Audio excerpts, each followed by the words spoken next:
Thank you, and good evening to everyone, and welcome to this special India-Europe Space Panel. I'm particularly happy this evening about this panel because this evening's theme has been something that we at ORF and our European partner, the European Space Policy Institute, ESPI, have been working on for the last few months in particular in preparing a report on where India and Europe are in terms of our space cooperation and collaborations. But broader conversations, when you look at the India-EU or India-Europe cooperation, I think space has been gaining some centrality in the India-Europe conversations over the past decade and a half. In one of the first documents in 2004, at the 5th EU-India Summit, space was identified as a key element in the bilateral cooperation.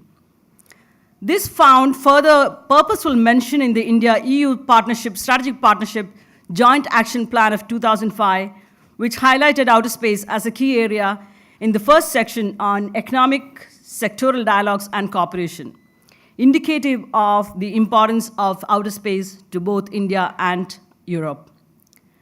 Even a cursory look at the India-EU summit documents, even over the past few years, clearly underscore the importance of outer space cooperation in the bilateral context. But that's something that we are going to be discussing in the next few minutes. We also have a dinner panel looking at specifically what are the different areas that we need to focus on and what the way ahead in a sense. Clearly, when I look at it, given the broader commonality of approaches and the growing space profile of India and Europe in outer space, there have been concerted efforts from both sides to cultivate and nurture strong bilateral and multilateral cooperation amongst the two sides. Most of these engagements have been on the civilian side of cooperation, but there is a slow effort to expand this to space security or space being looked at from a strategic domain, strategic perspective. The two sides have begun to acknowledge the longer-term implications of ignoring some of the security-related developments that are staring at both India and Europe in outer space. But this is somewhat more pronounced in India's bilateral engagement with individual European countries, particularly so in India-France and India-Germany bilateral space cooperation.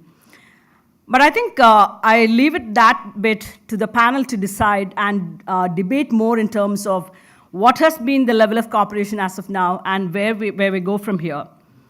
So let me at this stage invite you all, and particularly our European partner, the European Space Policy Institute, and the European Union Ambassador to India, Ambassador Thomas, to be part of this panel here. And let me now invite European Space Policy Institute Director, Jan-Jacques Tortora, to give us the opening remarks. Thank you.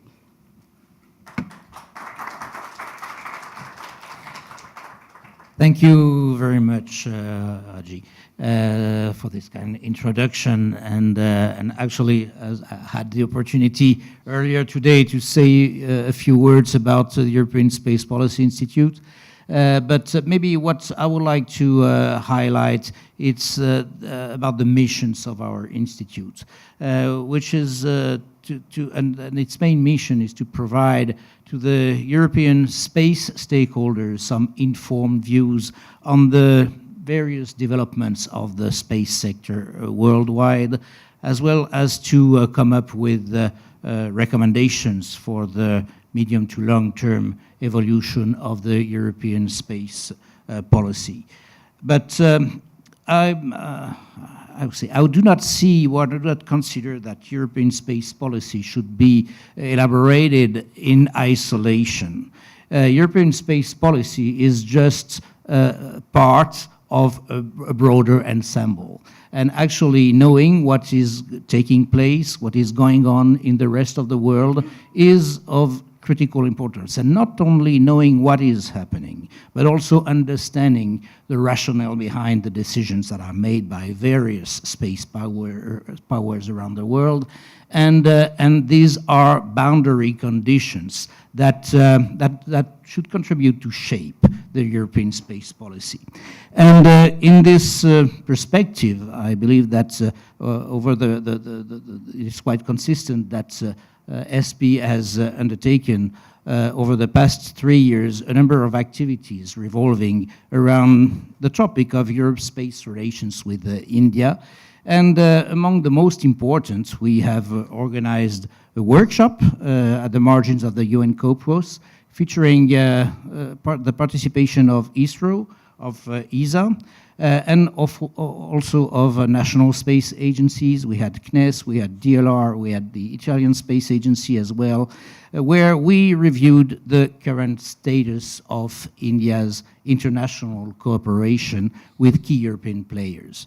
But we also have partnered with ORF within the framework of this Kalpana Chawla Annual Space Policy Dialogue since 2017, I guess. And in parallel, we have also conducted a number of in-house analyses on the Indian space endeavor, including a research on the role of the space in the EU-India strategic partnership, relations, a research on the growth potential of new space in the subcontinent, and most notably, an in-depth study entitled India in Space Between Utility and Geopolitics, so produced by Marco Liberti here, which was published last year. So one of the major findings of this latter study is that the diversification of the Indian space program is accruing a multitude of cooperation opportunities for Europe in terms of policy dialogue, data and information exchange, as well as joint activities. And importantly, these opportunities are not simply open at the G2G level, but also at B2B and B2C levels. Building on these findings, on the great interest expressed by both Indian and European stakeholders in SP activities, and with the goal of having a dedicated and thorough assessment of this engagement potential, in the second half of 2018, SP launched a follow-up study, so the overarching aim of which was to stimulate discussions among stakeholders and provide a comprehensive framework for more active engagement between the actors of the two regions.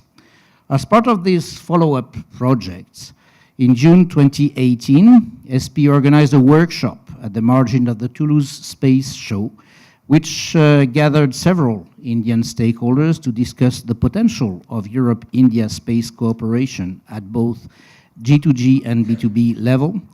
And following this well-attended initiative in September 2018, we were invited to lead supplementary stakeholders roundtable at the Bangalore Space Expo and at the National Institute of Advanced Studies in Bangalore.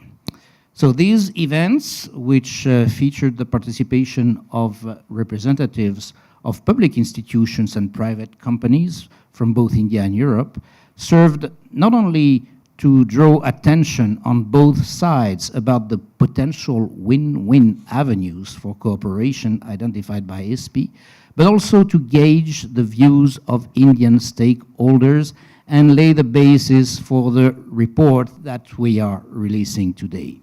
So this, I will say a few words about this report, which I will say is in fact primarily envisioned to complement our SP in-house above mentioned book on the Indian space program.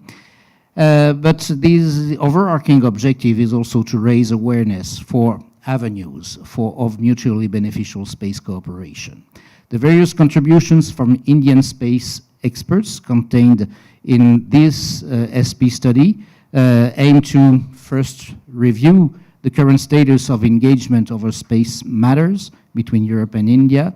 Second, to investigate most recent space policy and programs developments in India and assess how these developments may provide the two actors with opportunities to foster closer and mutually beneficial cooperation in space. And last but not least, to identify opportunities for G2G engagement from the both of the actors. So Narayan, who has been instrumental, and I would like to salute all his efforts to produce this report. He has been really instrumental in this achievement. We'll tell you more in details about it. And I would like just to conclude on this for the moment. Absolutely. Over to you, Narayan. Yeah, please.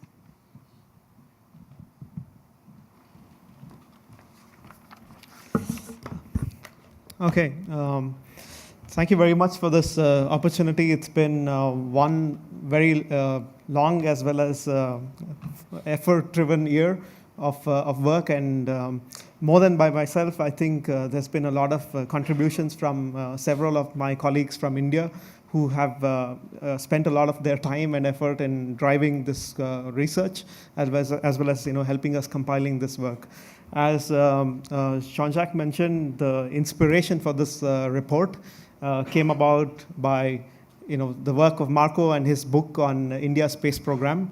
And when I and Marco discussed about his book and thought about what could be a very good follow-up, we thought, okay, we should identify, based on the book, what are the concrete government-to-government, business-to-business, business-to-customer possible potential, the areas that could be explored as deeper cooperation between India and Europe. And we drew a framework together to create a report that actually opens up the knowledge for the stakeholders in Europe.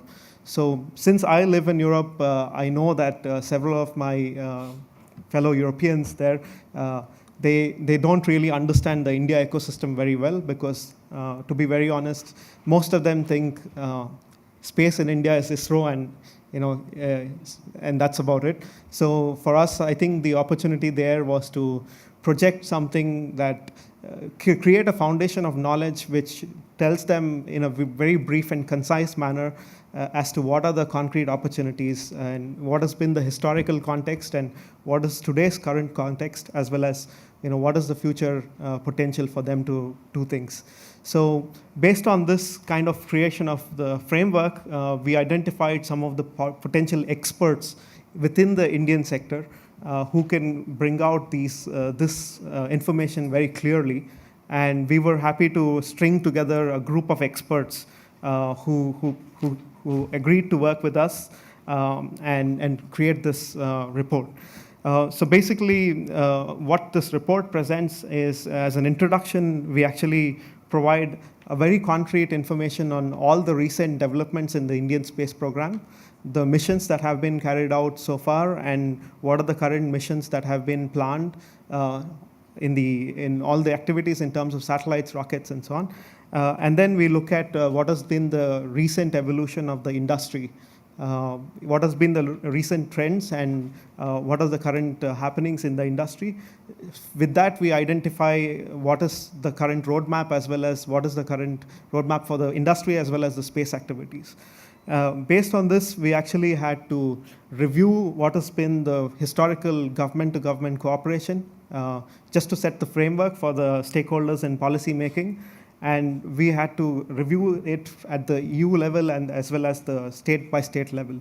So because every European country is also independent on its own and can engage, and there's also an engagement at the EU level, so there's this dual kind of framework with Europe. So we identified stakeholders with individual European countries and what is their engagement with India historically. And so that gives the context as to what has been the engagement with each and every European country, and then that puts the framework for the missions as well as the context to policymakers to identify which could be the pockets. So basically that came from Vidya, who was previously a research fellow at ORF. Moving on, we wanted to identify what are the potential avenues that India could learn from policy making from Europe itself. So with this, India is currently has a proposed draft space bill, which is yet to be legislated. And since some of the European countries have a really strong space law framework and the policies framework, we also wanted to look at what are the takeaways that we could draw from some of the European stakeholders. And Dr. Anjana Kaul, who is a partner at Dua Associates, looked at some of the legislative as well as policy frameworks that can draw inspiration from Europe, as well as taking from drawing an Indian connect to it as to which are the areas that could take some of the inspiration from the European space policy and law frameworks and that Indian legislators could then use to draw. And then we have Pushan, because we have some of the companies here in India, the new space companies, are heavily looking at rocket propulsion as well as the propulsion areas where for the first time ever outside of the government realm, you have independently in the private sector companies who are trying to do propulsion related activities, and we don't really have a very sophisticated mechanism of regulating some of these activities. So we had Pushan looking at this because they have been working on this realm of trying to regulate or bring up some of the possible suggestions as to how this regulatory framework can be created for monitoring as well as supervising these propulsion-related activities, and that could lay the foundations for some of these companies to grow and become bigger, and as well as then cater to not just the local market but also to the international markets.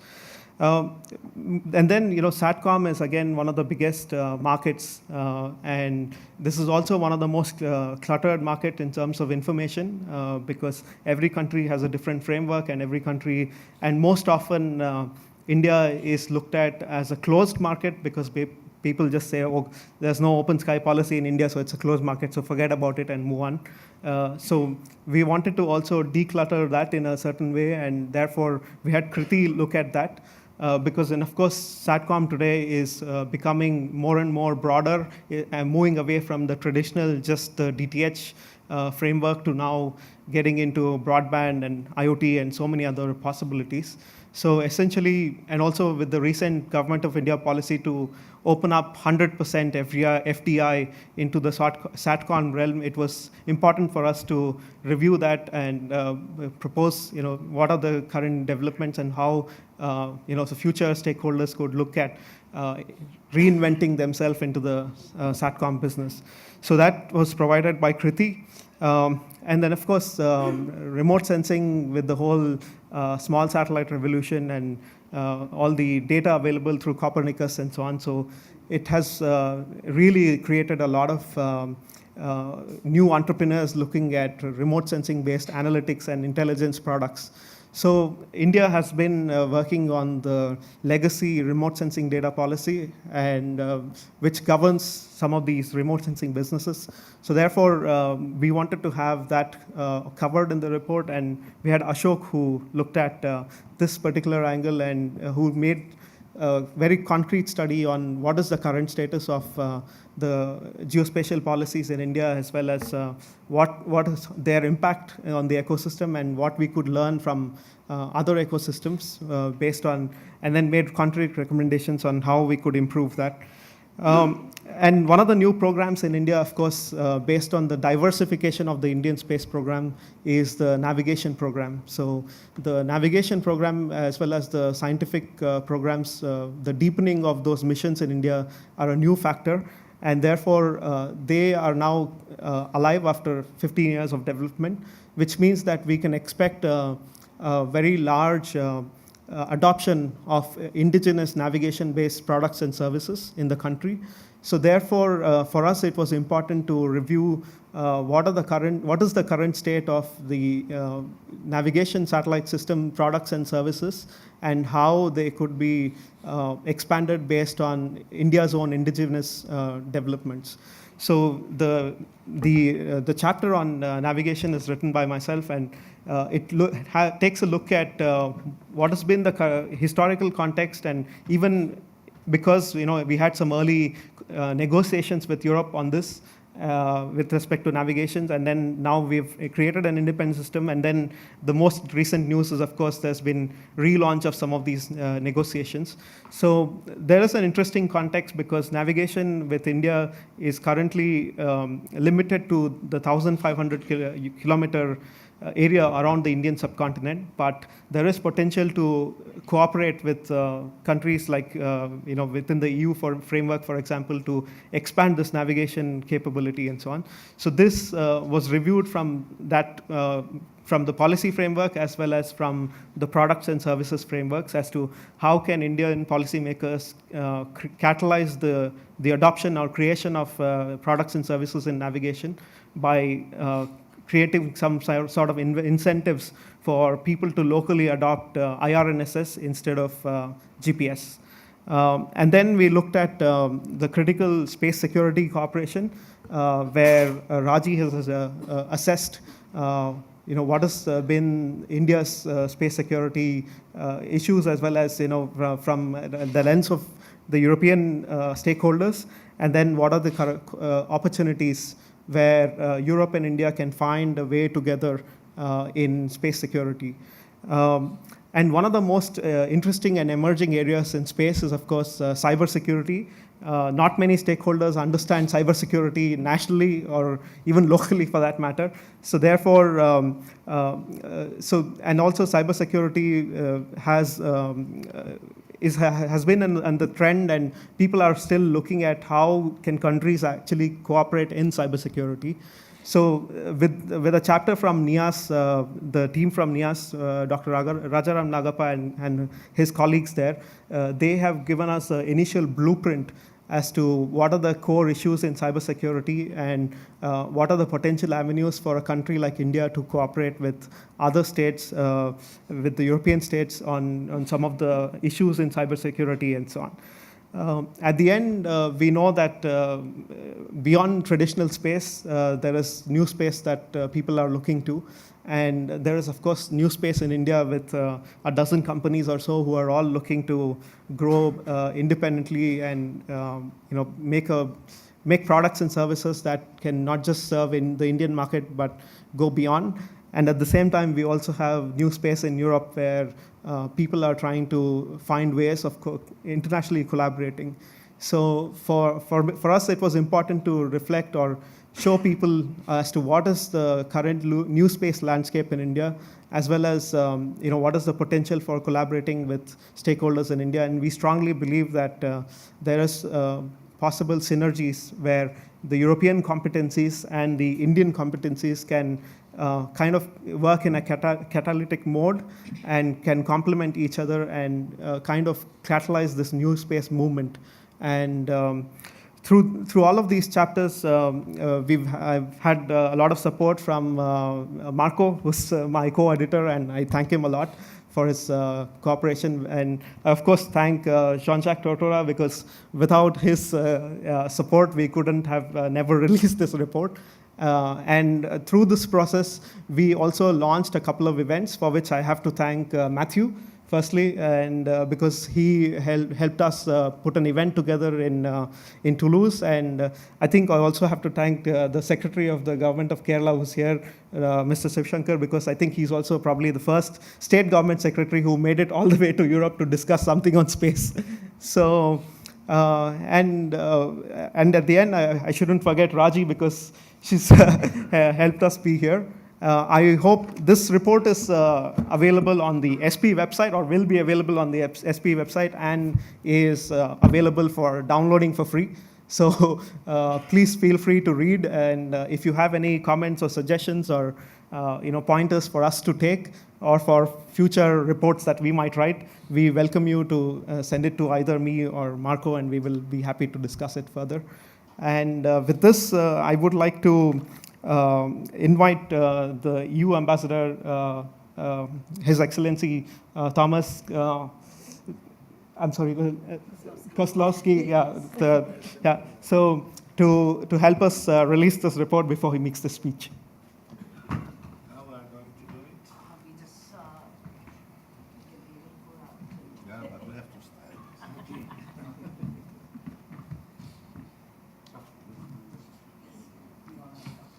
The official launch.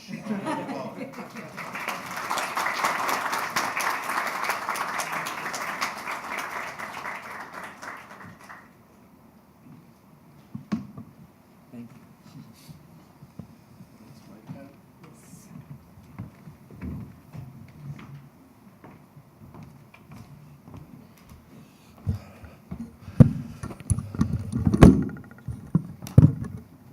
Good evening to everybody. I'm really happy to be with you for a number of reasons. The most important reason, of course, is the official launch of a report, of the report. This is something which is really very timely and very much needed for many stakeholders and policymakers in Europe and in India. Why? Because when I came here 4 years ago to India, I, by chance, discovered that EU-India space cooperation that time had been already well established, but no decision makers at political level in India were aware of it, and the same happened in Europe. That's why I'm really happy that, and after that I visited ISRO, I met Director General, we launched some new initiatives, I will come back to them, and this is something which is really very important. That's why I'm really happy that I'm able to attend this official launch of the report, Europe-India Cooperation Policy, Legal and Business Perspectives from India. And my congratulations to the European Space Policy Institute and the Observer Research Foundation for preparing such report. Now, being representing here the EU, I mean that the EU institutions, I'm obliged to make a few points how I see the past and how I see the future. And the report gives me a very good material for that, because from my perspective as a complete outsider and not an expert in this field, the report gives me two hints. First, that India is very well advanced in developing its space program, and India has achieved a lot. And India will continue to be an important player in the future global space economy. But at the same time, India is and will be more and more important actor in the future space governance. It means that there's two elements, yeah? I mean, the practical cooperation, let's do it in the simple words, practical cooperation, exchanges, provision of services, exchange of expertise, knowledge, and experience. But the second important point from the point of view of international rules-based international order and the future space cooperation, the India's role in the global governance of the space will be very important. That's why for us it's important to present to you what are the main elements of European space policy presented by the European Union and its member states and its agencies. I understand that this point has been covered broadly yesterday, this morning, yesterday, and this morning, and probably you will continue. But nevertheless, I see it necessary to make a few points. First, space is a global common. It's a very obvious statement, but we have to be fully aware that the space is something on which we will rely in the future very much. That's why space science, applications, and technologies have a great potential to help us to tackle major global challenges. The EU, its member states, and European Space Agency together have developed a strong and unique space capacities and industry. And the EU has a large budget for space, most of which is dedicated to the European Union Global Navigation System, Galileo, and other flagship projects, including the Copernicus 1. And earlier today, I met with Director General for Digital Agenda of the European Commission, and he told me that during the next, or for the next financial perspective, which is under making now, which will cover years 2021-27, our expenditures for space activities will be substantially increased, including in the field of research and innovation. That's why we feel that we are very important and reliable partner, including for India. And coming back to our policies, the EU and its member states are increasingly engaged in outer space. The security, safety, and sustainability of outer space are and will remain key objectives for the EU. The EU and its member states stress the importance of transparency and confidence-building measures and the importance of promoting principle of responsible behavior in outer space in the framework of the United Nations. That's why we remain strongly committed to the prevention of an arms race in outer space and the prevention of the weaponization of outer space. At the same time, we believe that the future governance of outer space will depend very much on good collaboration and cooperation among all stakeholders in the framework of the United Nations. I'm not going to list already existing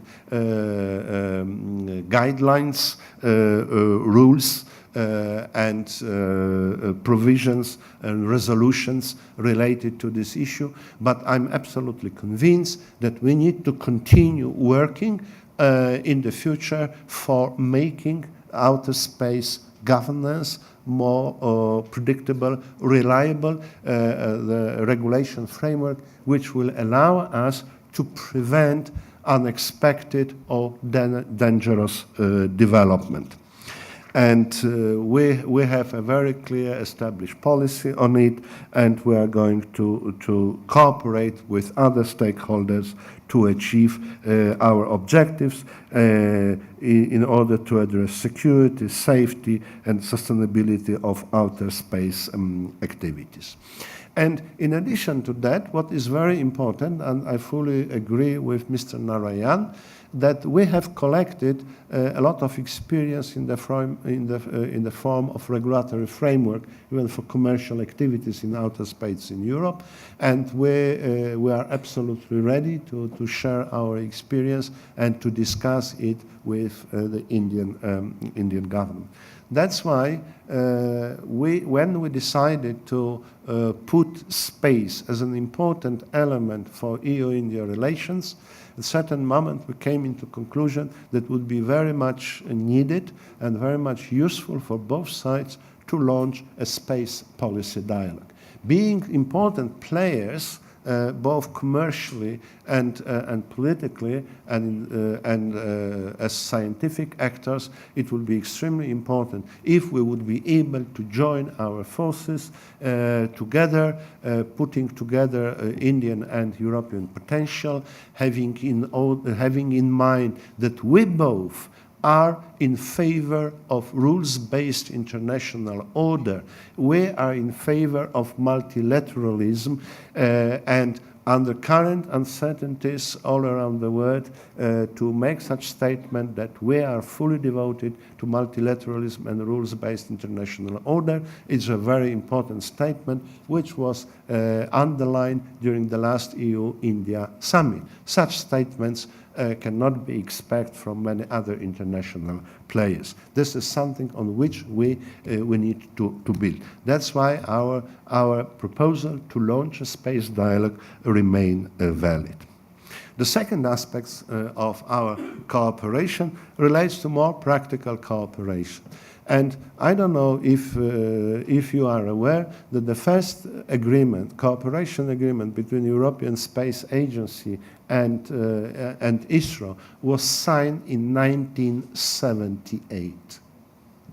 Since 1981, both organizations started practical cooperation on launching satellites. First, the Indian side used our rockets to put satellites into outer space, and as well, the Indian side has been helpful in putting some European satellites into outer space. It means that we have well-established tradition and cooperation. And in this context, there's one point which maybe I would like to attract your attention from chapter 2. This is this tendency to make a distinction or to put or to describe relations between India and EU member states and India and the European Union in some kind of dichotomy. No, I perceive it as a one important part of Europe or India cooperation.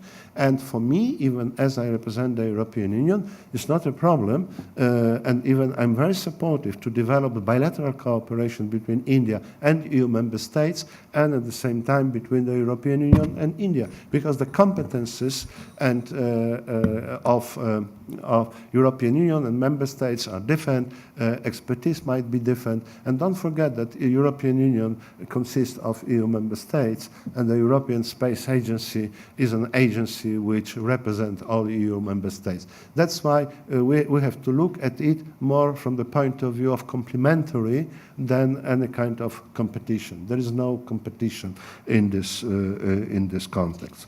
And I would like to underline one point, coming back to what I mentioned at the beginning. When I came here and I started to dig how we can improve or expand our cooperation in the field of space, I found that one of the very good opportunity for us would be to have an agreement between the European Earth Observation System Copernicus and ISRO. And such agreement, I'm really happy during my tenure here, was signed in 2018, in March 2018. And it's something which I perceive as an extremely important step in stepping up government-to-government cooperation, because such agreement was signed between the European Commission and the ISRO, but decision was taken by the Prime Minister's office. That's why this is one of the examples how we can cooperate on practical issues related to different challenges. And now, I read very carefully your recommendations, which, as I understand, to some extent are based on the recent contacts between ISRO and the European Space Agency. Only last year, as I understand, Directors General of two institutions met twice, and some new ideas were put on the table to discuss them, including such issues like downstream applications, in particular those related to sectors of cooperation already identified in EU-India Agenda for Cooperation 2020. Second, scientific research, for instance, to tackle common issues such as climate change, including, by the way, under our research program, which is called Horizon 2020. The third one is space exploration, including future human space flight activities. Why not? The fourth one is space security, including cybersecurity for space assets.